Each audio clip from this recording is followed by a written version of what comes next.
मेरे पापा जिंदा नहीं थे। मेरी शादी हुई तो मम्मी भी मेरे साथ मेरे घर आ गई। अचानक मम्मी पेट से हो गई। मैं हैरान थी कि मेरी जगह मम्मी कैसे पेट से हो गई। मैंने अपने पति पे इल्जाम लगा दिया कि तुम्हारा अपनी सास के साथ चक्कर है। मेरा पति घर छोड़कर चला गया। मम्मी ने बच्चा जन्मा तो मेरे ससुर ने ऐसी बात बताई कि मेरी जान निकल गई। पर ससुर और मम्मी तो हर रोज रात कुछ हादसे ऐसे होते हैं कि इंसान ना चाहते हुए भी मान जाता है और मुसीबत सहने के अलावा कुछ नहीं मिलता। और ये तकलीफ अपने किसी सरगे रिश्ते से मिले तो दुख और तकलीफ कुछ ज्यादा ही महसूस होने लगती है। मेरी किस्मत मेरे साथ ऐसा खेल खेला था कि मैं भी नहीं समझ पाई थी। मैंने अपनी जिंदगी में ऐसा कभी नहीं सोचा था कि यूं मेरे साथ बुरा होगा या कभी मेरी जिंदगी में ऐसा समय आएगा। मैं बड़े सुकून से जिंदगी जो सब कुछ उड़ाकर लेकर चला गया, जैसे मेरी तमाम खुशियों को आग लग गई थी। और ये हादसा तब हुआ जब मेरी शादी हो गई थी। मेरे पापा जिंदा नहीं थे। मेरी शादी हुई तो मम्मी भी मेरे साथ मेरे घर आ गई थी। यह बात मुझे बुरी इसीलिए नहीं लगी क्योंकि अगर मेरे साथ ना आती तो मम्मी अकेली हो जाती। इसीलिए मेरे बहुत कहने पर मेरी माँ मेरे पास रहने लगी थी और ससुराल वालों को कोई परेशानी नहीं थी। वो भी मेरी बात पर राजी थे और यूं मेरी मम्मी मेरे पास हमेशा के लिए आ गई थी या फिर कुछ दिनों के लिए, ये भगवान जानता था कि क्या होने वाला था। वैसे तो सब ठीक था पर मुझे कुछ अजीब सा लगने लगा था। मेरी मम्मी का रवैया मेरे समझ से बाहर था। मैं जितना इनको संभालने की कोशिश करती उतना ही मुझे बच्चों की तरह तंग करने लगी थी। कभी कभी तो अजीब हरकतें करती थी कि मुझे अपने ससुराल में बहुत शर्मिंदगी उठानी पड़ती थी और कभी इतना समझदार खुद को जाहिर करती थी कि अगला इंसान हैरान रह जाता था। बहुत बार मैंने मम्मी को दबे शब्दों में समझाने की बहुत कोशिश की पर मेरी मम्मी ने मेरी बात एक कान से सुनकर दूसरे कान से निकाल दी थी। मुझे ऐसा लगता था शायद पापा के मरने के बाद मम्मी को बहुत सदमा लगा है, तभी ऐसी हरकतें करती थी। लेकिन फिर कुछ दिन बाद मुझे अपना ये ख्याल बदलना पड़ा और इसकी वजह मेरी माँ थी। मेरी माँ सीधी साधी और मासूम दिखती थीं, या सिर्फ मुझे ऐसा लगता था। मैं अपनी माँ के बारे में कुछ गलत सोचना या बोलना भी नहीं चाहती थी, लेकिन कुछ हादसे सब करवा देते हैं। खैर दिन बहुत ही उदास से गुजर रहे थे। मुझे पति पर यकीन था। मेरी कभी पति से लड़ाई भी नहीं हुई थी। मेरा पति मेरा बहुत ख्याल रखता था। मेरी हर बात कहने से पहले ही पूरी करता था और मैं इसे अपना ख्याल रखते देखकर बहुत खुश होती थी। और देखते ही देखते मेरा सब कुछ बिखर गया और मैं बर्बाद हो गई थी। मेरा दुख बहुत ही बड़ा था। अब मैं मम्मी की वजह से बहुत परेशान थी। मुझे मम्मी की दिमागी हालत खराब लगने लगी थी और मैं मम्मी का इलाज करवाने का भी सोच रही थी। लेकिन अगर मैं ससुराल में किसी से इस बारे में बात करती तो बहुत हंगामा होना था, जिसकी खातिर मैं मम्मी को समझाती रहती थी।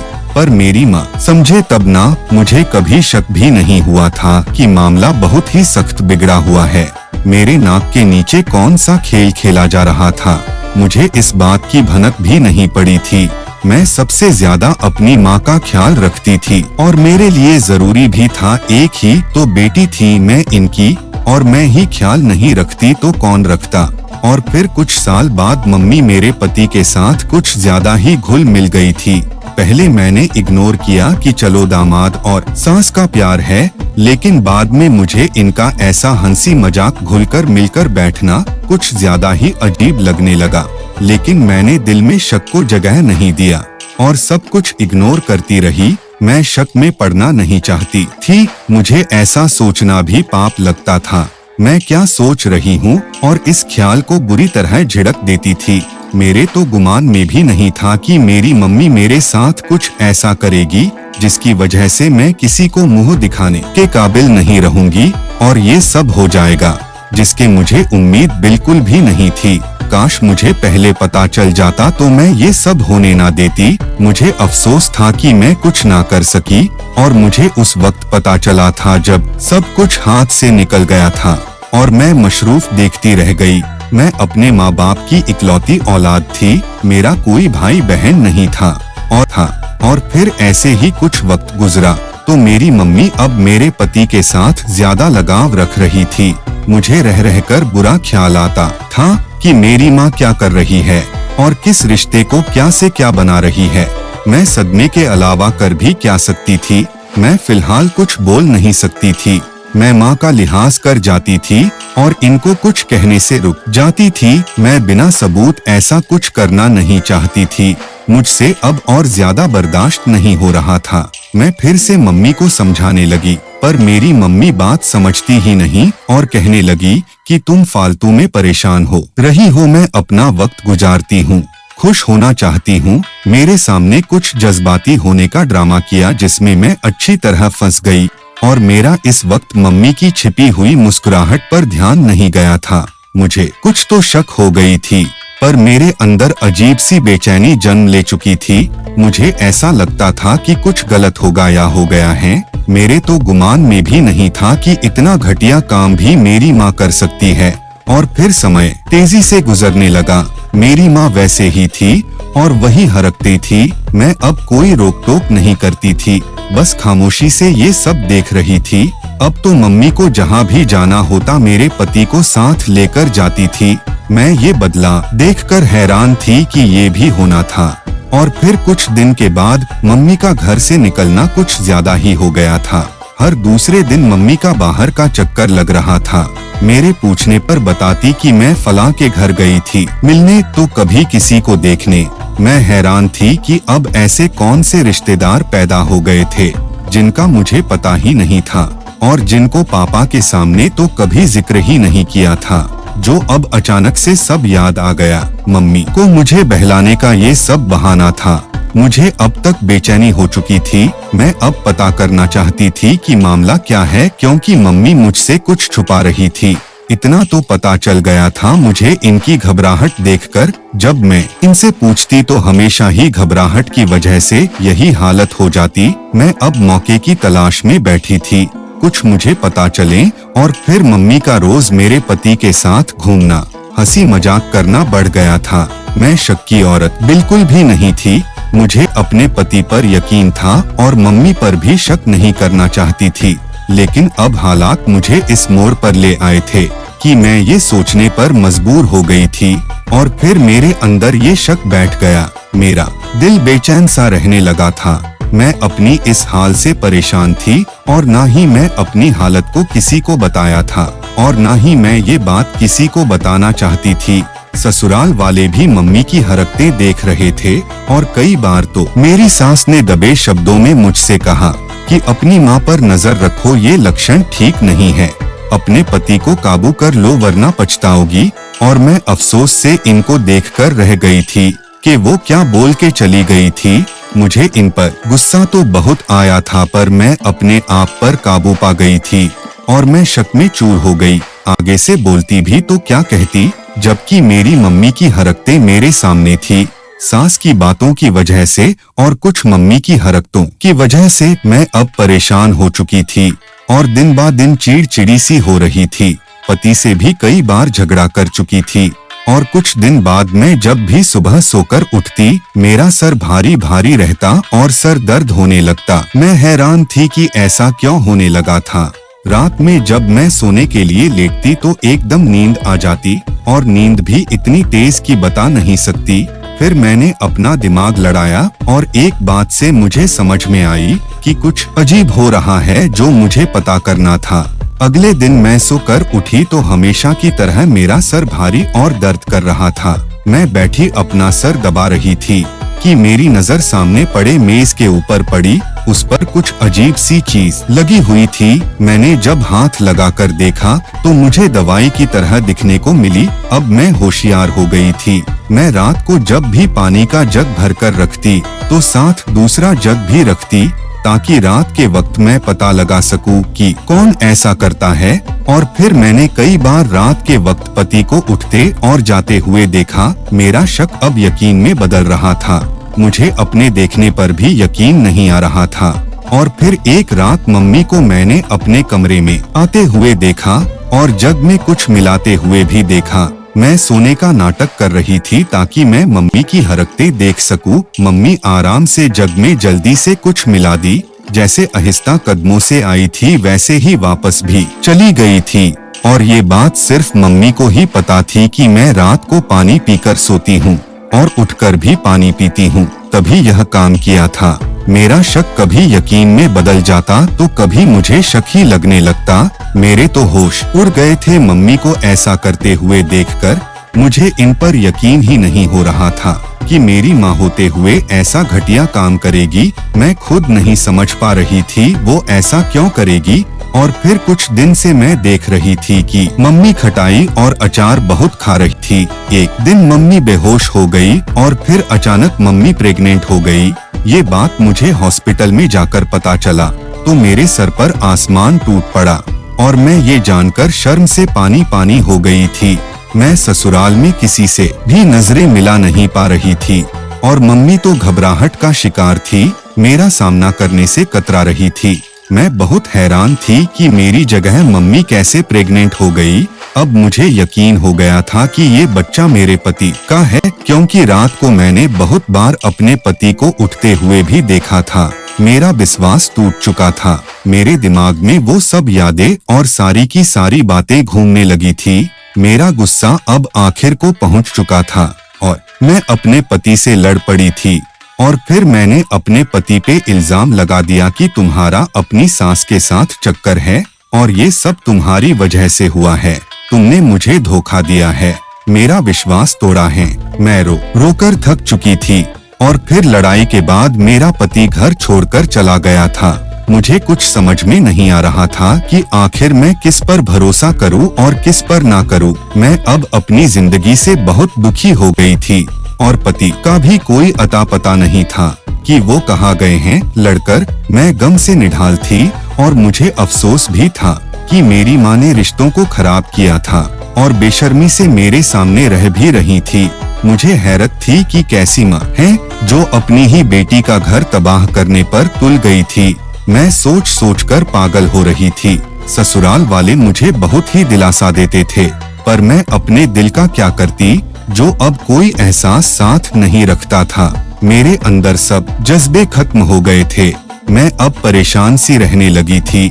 मेरे ससुर बहुत बार मुझे खुश रहने का बोलते और मैं सिर्फ फीकी सी हंसी हंस दिया करती थी जो कष्ट से भरपूर होती थी। अब मेरी आंखें हर वक्त भींगी रहती थी। मैं अपनी जिंदगी पे हैरान थी कि मुझे क्या देखने और सुनने को मिल रहा है। मेरा हर रिश्ते से भरोसा उठ गया था। मुझे सब धोखा और फरेब लगने लगा था। मेरी मम्मी मेरे ही घर ढीठ बनकर रह रही थी या ज़माने की बात से छुपाने के लिए यहाँ थी। मैं अब इनसे बात तक नहीं करती थी। मुझे सब जहर लगने लगा था। मुझे अब अपने पति की फिक्र हो रही थी। मैं बहुत गहरी सोच में डूब गई थी कि अगर ये मेरे पति का बच्चा नहीं तो वो सब क्या था। मेरी माँ का और मेरे पति का एक साथ उठना बैठना, हंसी मजाक और फिर रात को टहलना, सब सोचकर मेरा तो सर दर्द होने लगा था। जितना ही ये सब सोचती इतना ही ये मामला उलझ रहा था। मुझे अब अपने आप पर गुस्सा आ रहा था, क्योंकि एक तो पति पर इल्जाम लगा दी थी और वो घर छोड़ गया था, और ऐसा करते करते कुछ माह गुजर गए और मेरी मम्मी ने बच्चा जना तो इस दिन मेरे ससुर ने ऐसी बात बताई कि मेरी जान निकल गई। मेरे ससुर का कहना था कि ये बच्चा इनके बेटे का नहीं है। मैं इनको हैरान होकर देखने लगी और वो बोल रहे थे कि बेटी सब्र करो, सब सच तुम्हारे सामने आएगा। मैं इनकी बातें सुनकर हैरत से दंग रह गई थी। ससुर क्या कह रहे हैं और कौन सी सच्चाई बाकी थी। अब मुझे और क्या देखना था या मुझे कुछ ऐसा सुनना था। मुझ में अब और सहने की हिम्मत नहीं थी। मैं अब और कोई सदमा बर्दाश्त नहीं कर सकती थी। मेरी हर रात रोते हुए गुजरती थी। मेरी आंखें रोने की वजह से सूज चुकी थी। मैं भगवान से प्रार्थना करती थी कि ऐसा कुछ और ना मुझे दिखाना है जो मेरे बस से बाहर हो। मैं बहुत ही परेशान थी। मेरा सुकून खत्म हो गया था। यूँ कहना ज्यादा बेहतर होगा कि मेरा सुकून बर्बाद हो गया था। मेरी खुशियों को नजर लग गई थी। अब मम्मी तो हर रोज मेरे पास आकर कुछ कहना चाहती थी, पर मैं इनसे कोई बात करना नहीं चाहती थी। मेरी आंखों पर शक की जो पट्टी बंधी थी वो कुछ और देखने नहीं दे रही थी। मुझे अपने आप पागल महसूस होने लगा था या मैं आहिस्ता आहिस्ता होती जा रही थी। मेरी सेहत भी बुरी तरह बिगड़ रही थी। मैं अब बीमार सी रहने लगी थी। मेरे ससुर मुझे तसल्ली देते थे और हौसला बढ़ाते थे। मैंने बहुत बार ससुर से इस बात के बारे में पूछा भी तो बात टाल देते और कहते हैं कि उनका बेटा यानी मेरा पति जल्दी ही वापस आ जाएगा। मैंने इनकी बात पर यकीन कर लिया था। जब वो इतना मुझे कह रहे थे तो मुझे इनकी बात माननी पड़ी और फिर कुछ दिन बाद मेरा पति वापस आ गया था।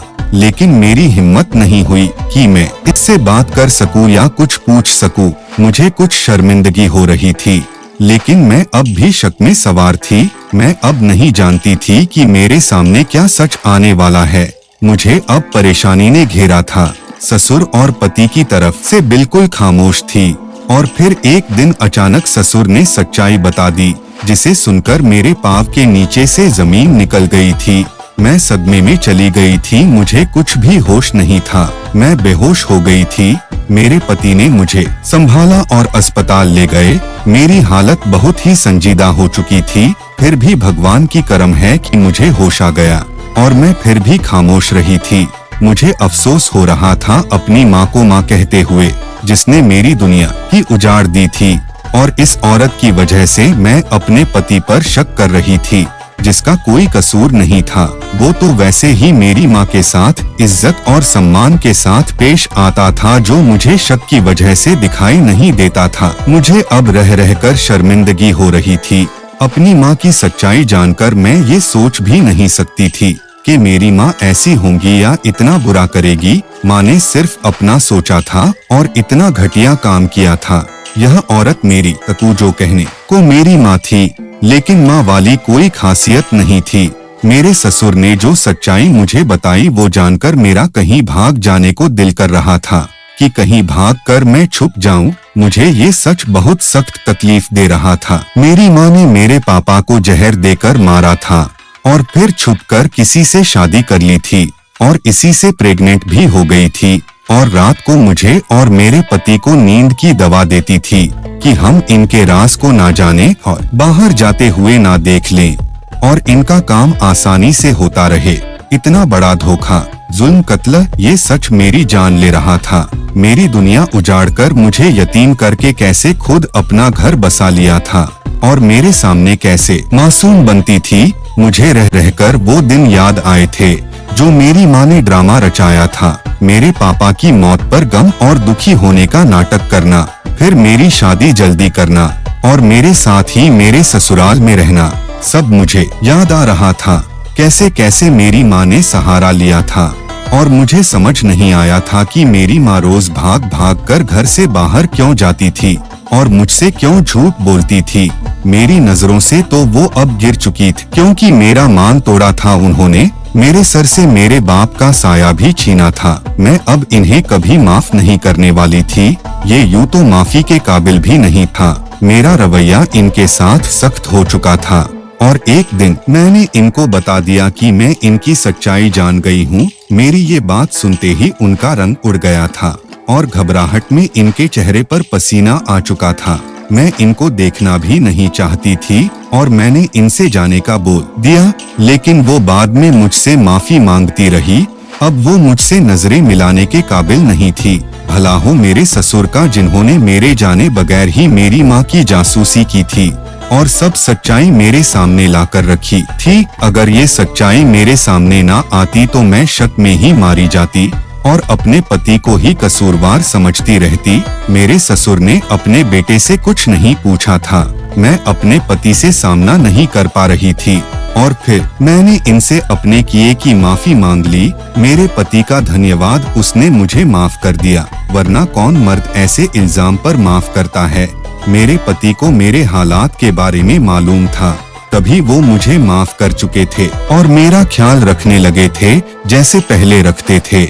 मेरी बीमारी ने इनको काफी परेशान किया था, जिसकी वजह से अब मेरा बहुत ख्याल रखा जाता है। घर में इसके बारे में ससुर को, पति को और मुझे पता था। मेरा तो दिल चाहा कि केस करवा दूं, मगर फिर भी मेरे ससुर और मेरे पति ने दिया था, वो बेहतरीन बदला लेने वाला है। अब मेरी माँ दुनिया के हाथों में रुस्वा हो गई थी। ये मुझे यकीन था। शक बहुत ही बुरी और बड़ी बीमारी है। शक सब कुछ खा जाता है। जिंदगियों में इंसान सिर्फ हाथ मिलाता रह जाता है। मेरी आंखों पे बंधी शक की पट्टी उतर चुकी थी। शक रिश्तों को कमजोर कर देता है और जड़ तक पहुंचाकर रिश्ता खत्म कर देता है। ऐसी बीमारी से बचना चाहिए और बगैर सबूत के किसी पे इल्जाम नहीं लगाना चाहिए। जो काम मुझसे हुआ, मैं इससे दिल से शर्मिंदा हूँ और अब घर वालों का प्यार और ध्यान से मैं सेहतमंद हो चुकी थी, जिसमें ज्यादा हाथ मेरे पति का था। मेरे पति ने